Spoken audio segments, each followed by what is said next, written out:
the Ecomythic darkness ceremony. In the beginning, there was darkness, and it went on forever and ever. And because it was endless, it is still here and now. But it sits beneath, behind, and beyond this world of light and color, like the unlit fire of the Buddha's nirvana.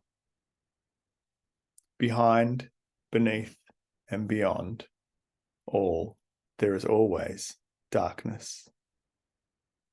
It rests while we are active. It is sweet relief after a day or a life. It nourishes all, whether we acknowledge it or not. It is unconditional in its embrace. It is the matrix, the framework, the grounding for light and life to come and go. It is the soil for our seeds. There is no end to its depth. There is no end to its extent. There is no end to its time. We come from the darkness and we return to it. At night for rest and to sleep. At death to digest and integrate and grow. It is natural to celebrate this beautiful, sacred space, and the old stories give us hints as to how we can begin. But even older than the Greek and Egyptian myths, we will take as our guides the most ancient of all, the spirituality that arises from the earth, that cycles with the moon, the way we follow lunar growth from darkness up to fullness every month, celebrate the whole, and then let go. Allow ourselves to lose what we thought we'd gained, be humbled by life, to hone back down to the darkness behind every growth period, to return to nothingness like the dark moon, and hold in faith that we will come back to life and become full again, all in good time, just as all things in nature live and die and are recycled. Just so this ceremony will spiral down from the everyday consciousness we bring to it, through some of those stories, to a deep inner core where we will commune with the darkness within, which is the same as the source of the cosmic flow of the universe. We will explore the darkness as the swirling mists before creation, as the underworld beneath this one, as the womb of the sacred feminine, which gives birth to life, not out of some imaginary nothingness, but out of the body of life that always already existed before us. We'll ask what we can learn in the darkness, give thanks, and then we will return to this circle of souls, this technological platform, and the space we are in right now. So now silently, in your own way, just close your eyes for a moment and signal your ascent with this path as we spiral down into the ecomythic darkness and then back up.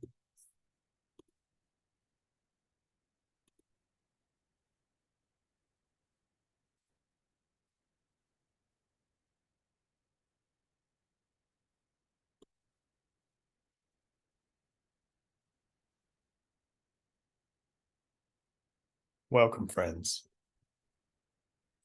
We spiral down a level. We're here to commune with darkness because it has been held at a distance from us for too long. We've missed it, even if we don't know that. We come seeking insight, reception, alliance with mysterious forces. What are you here for? Take a few breaths to tap in and confirm your intent for what you want out of this ecomythic darkness ceremony.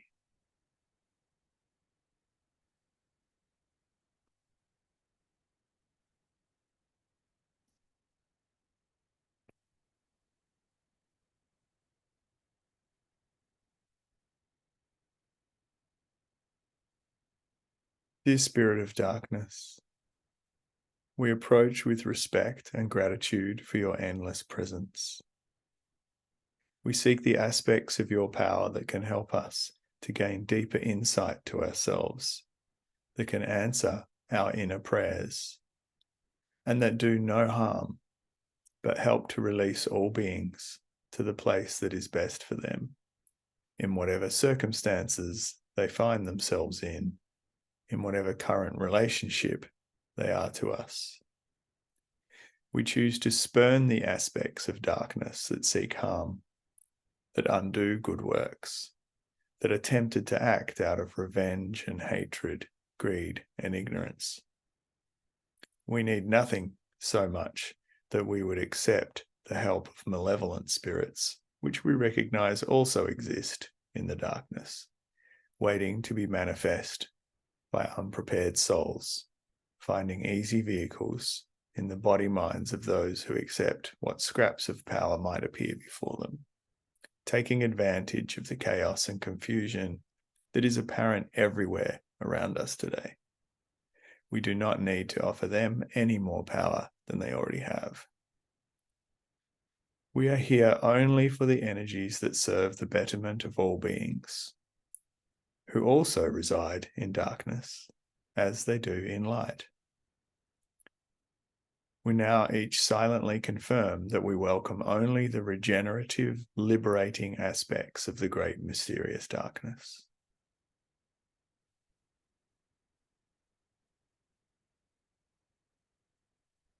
Now, friends, take a few deep breaths in and out to confirm your acceptance of this spiraling down and back up pattern, this sacred ceremony to approach darkness in the spirit of love and evolution, to make the most of this opportunity we've carved out for in this time together.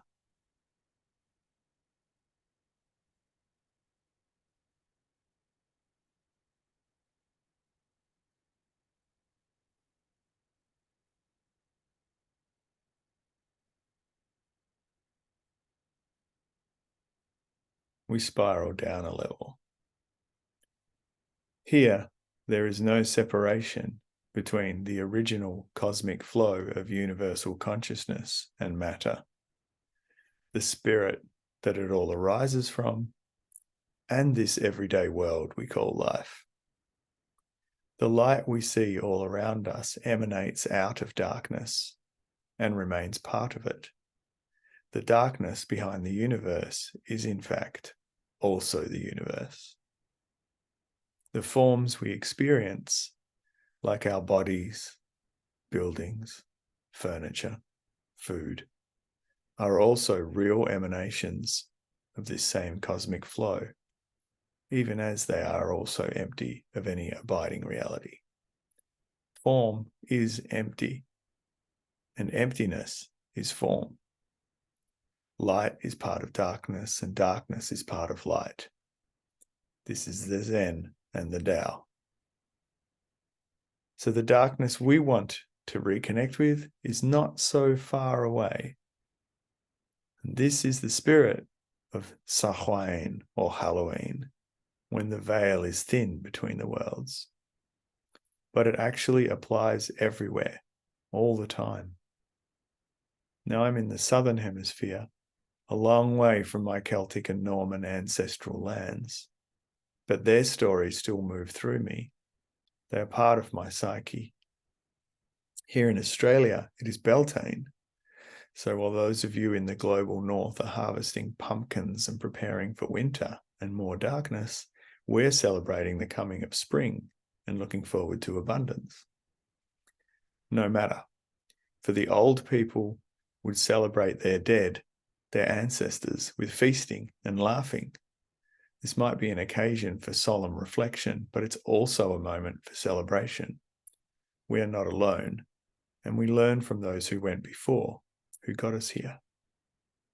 Just like the yin-yang of the Tao, we are all also always negotiating between light and darkness, order and mystery, life and death, abundance and lack. And all of these states can lead us to deeper awakening if we allow them to. If we approach with gratitude and an open mind and heart, we can develop our relationship with darkness as we can with light and ultimate reality every day of every season. So let us approach the darkness with reverence, knowing its sacred character, wanting to know it better, and with appreciation for the gifts it has for us within. We spiral down another level. For the Greeks, Erebus was the primal spirit of darkness, and his sister and consort Nyx was night personified. You can sense the mystery religion writes in their story, the way we could have dropped into the process of endless creative matrix, where the swirling chaos of creation myth is in fact the spiraling clouds of potential energy, unformed, waiting to become whatever it will be, depending on who we are and where, manifesting in us as endless creativity, open to any possibility, beyond good and evil, simply the power of the universe waiting for us to take form with it. Erebus and Nyx give birth to Hemera, or day, just as our alliance with the mystery of ecomythic darkness can give birth to fresh new potential. So take a few breaths and drop into the realm of endless possibility, unlimited by any previous or assumed notions of what kind of shape we're supposed to fill, what kind of model we're supposed to follow, or what kind of person we believe ourselves to be.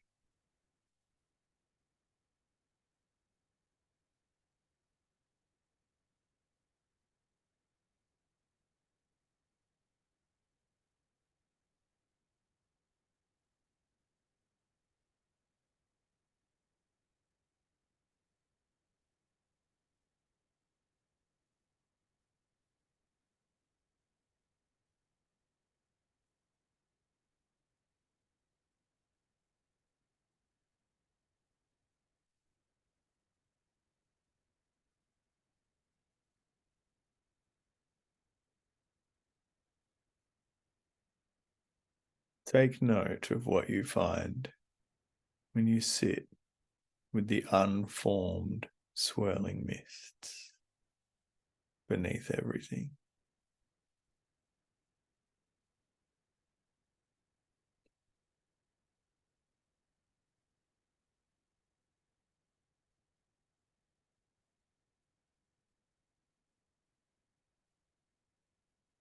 And another layer. The Egyptian god Osiris becomes lord of the underworld and protector of the dead after being betrayed in life by his brother Set, a trickster figure. Osiris's beloved sister and wife is majestic Isis, and both of them are born out of the primeval conjoining of Nut, the female sky, and Geb, the male earth. Isis is the most powerful magician of the Egyptian pantheon.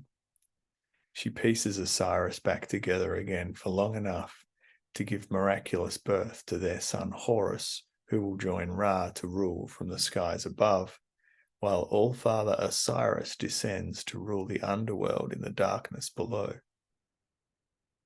Like every other miraculous birth, Horus's reminds us that we are opening up the endless powers of the more than human when we meditate upon such tales. This is cosmic power, impersonal, endlessly available from the great beyond, and endlessly dangerous if we treat it poorly.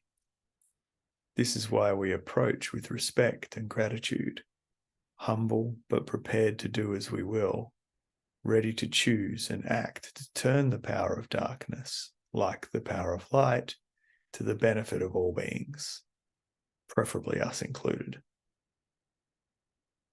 So now let's visit the underworld realm of Osiris, thanks to the power of Isis, and see what regenerative darkness can offer us today.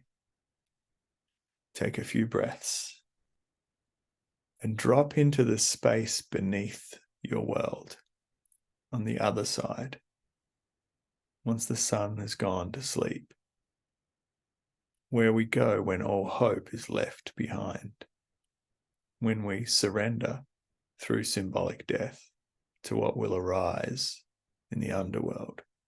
What do you find in the darkness?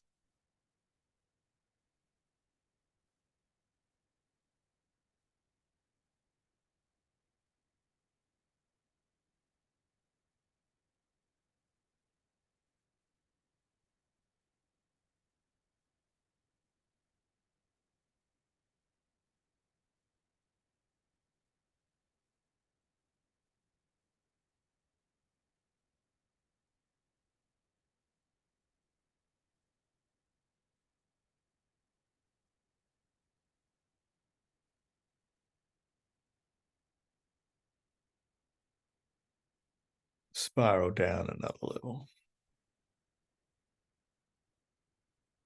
Now let's draw it in from the impersonal power of mythic darkness to the personal.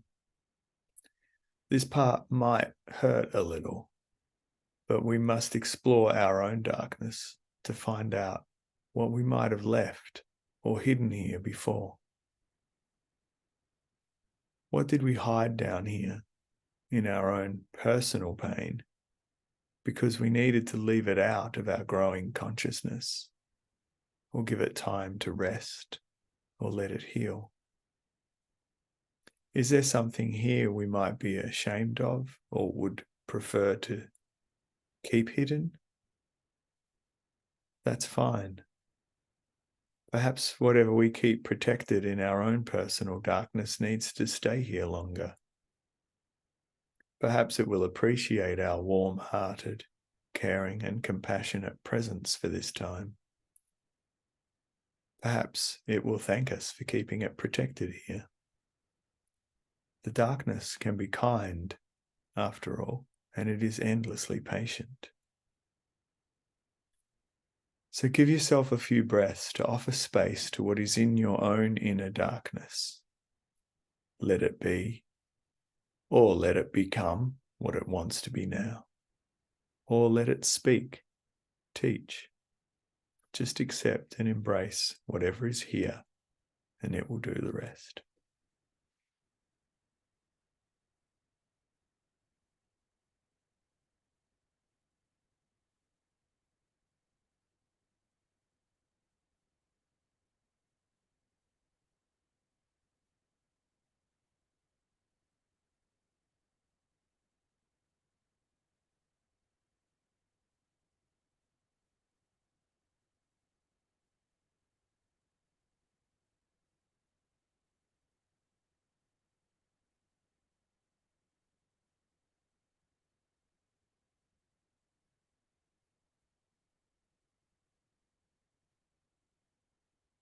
We spiral down to our final level. Our ancestors knew we always have a lot to learn from the womb. This is why so many Neolithic stone tombs feature a long, dark, narrow passage into a cramped space where the air is close and we have to feel our way back into our souls without the benefit of the light world and all we are expected to be out there, led back down to our primeval state, a squirming primate body waiting to be born again. Sitting in dark stone tombs beneath the earth, this is what I felt.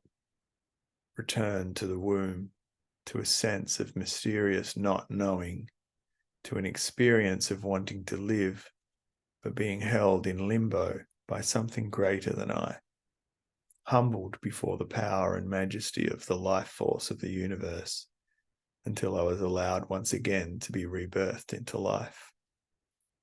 At Samhain, my Celtic ancestors would listen to the seed, the people from the other side, who love the stone circles and sacred sites to this day. This time of the year, they could hear the souls speaking from beneath the earth. Or is that the nature spirits? Who do we hear really in this darkness between the worlds? Now we have the chance to tunnel back down into the womb of the universe, to sense ourselves entombed in the earth, to remember how it feels to be waiting to be born. Give yourself a few breaths to be back in that space, back in the womb of the earth. Let yourself feel as if you're in limbo, about to be given birth, given life and breath again.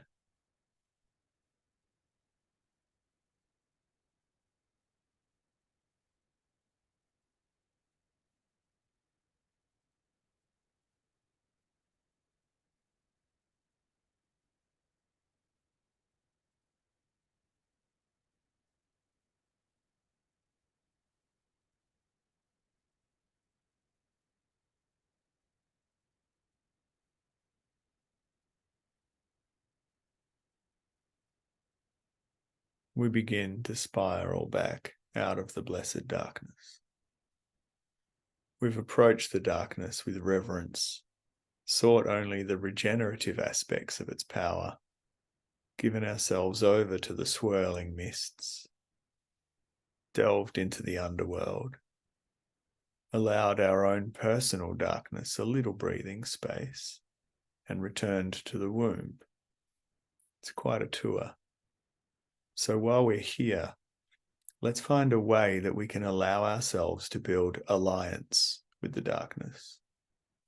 And in this, I'm taking my lead from my totem animal, the monarch butterfly, the great wanderer. Butterfly has been my guide for decades, and she's helped me to see that we can create dark spaces of nurture in our everyday lives. As the caterpillar builds its own tomb and womb in the same creative darkness, the cocoon or chrysalis, where it transforms into a completely new creature, Butterfly taught me to create cocoons during life. Like most of us, I don't have time to withdraw into a cocoon, to leave my everyday life and responsibilities, to fully dissolve into goop, to let my old self collapse in on itself until there's nothing left, so I can recrystallize and grow into a new being in an act of complete unhindered transformation. Like most people, most of the time, I have to make time to evolve while I keep working and taking care of things. And Butterfly has shown me how to create space for transformation so that I can withdraw into creative darkness to evolve as part of my everyday life while I keep living. Butterfly showed me how to create a cocoon with ritual as my holding space, so I can tap into the transformational power of darkness for some little time every day, so that the process keeps happening in the back of my mind, in the swirling mists beneath my consciousness, in the womb of my psyche, while I go to work and play and eat and forget. We'll have another session to explore ritual later, but for now, allow yourself to take a guide from this ceremony, a reminder of what you have discovered in the darkness beneath your psyche, so that you can recall it later, return to it, remember it, and integrate it into your life. Let's do this in steps. First, give yourself a few breaths to crawl into your cocoon. Get comfortable, and once again, allow yourself to dissolve into formless darkness.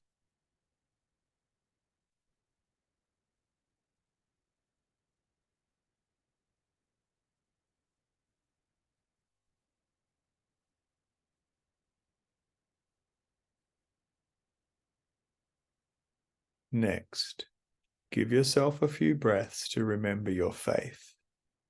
You can let go and become whatever you are destined to be next.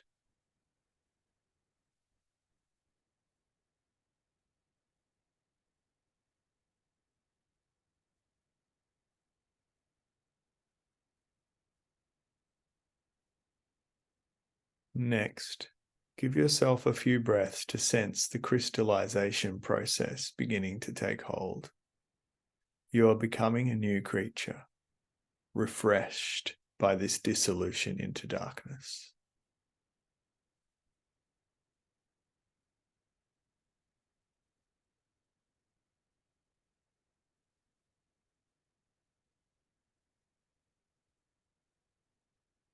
Next, give yourself a few breaths to build strength, become fully embodied in your new self.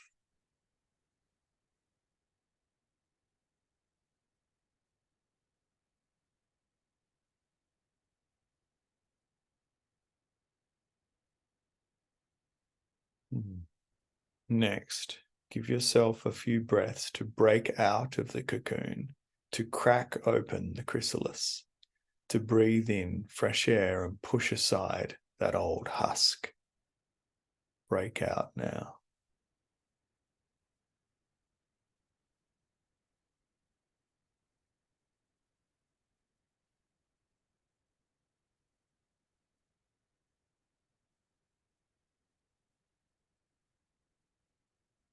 Finally, give yourself a few breaths to leave the cocoon behind and be free.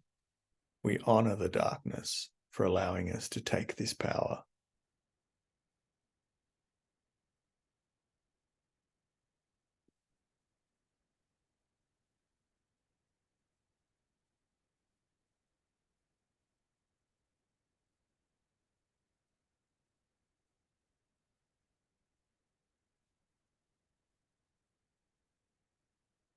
And keeping in mind what we've gained, we give thanks to our teachers.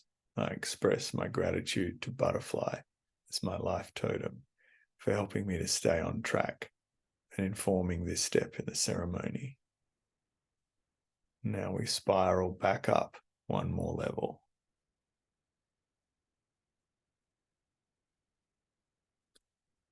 Take a few breaths and calm your nervous and perceptual systems. And focus your awareness at your core, at the bottom of your lungs, the hara or the dantian.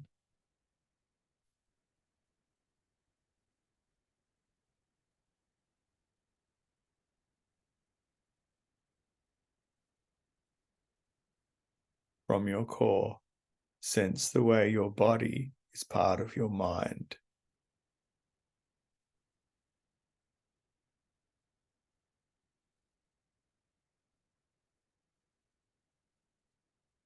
Now sense the way your body-mind is a part of nature.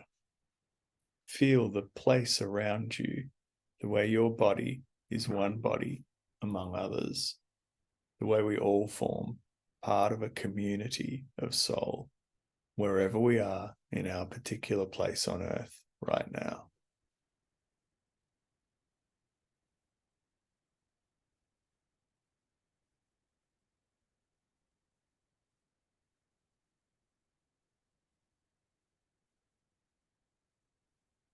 Feel the way the earth supports your body.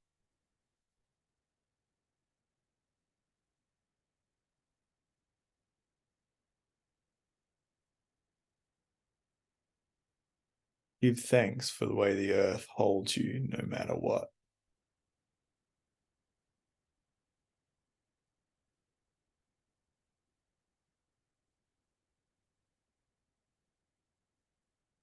And sense the way this world rests in darkness, just as your body rests upon the earth.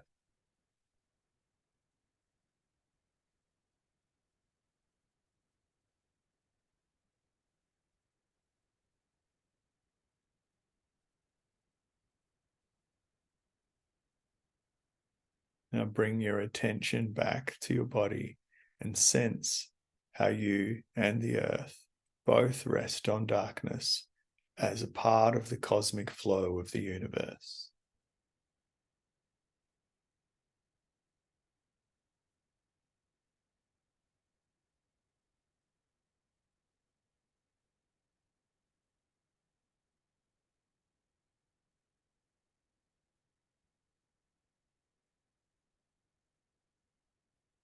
Know that there is no division between your sense of self and your sense of the earth and the darkness upon which it all rests.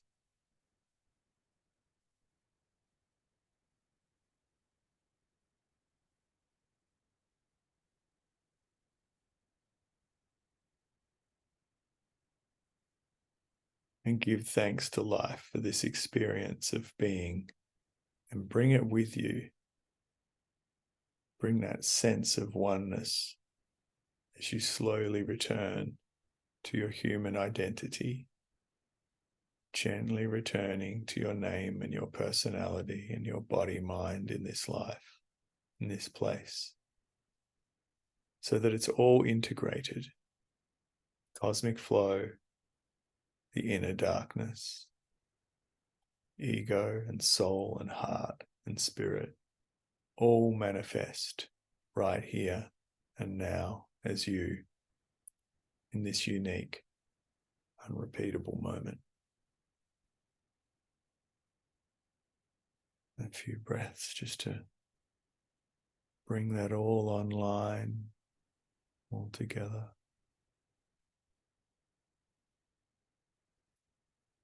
And whenever you're ready, just opening up your eyes and coming back into your space.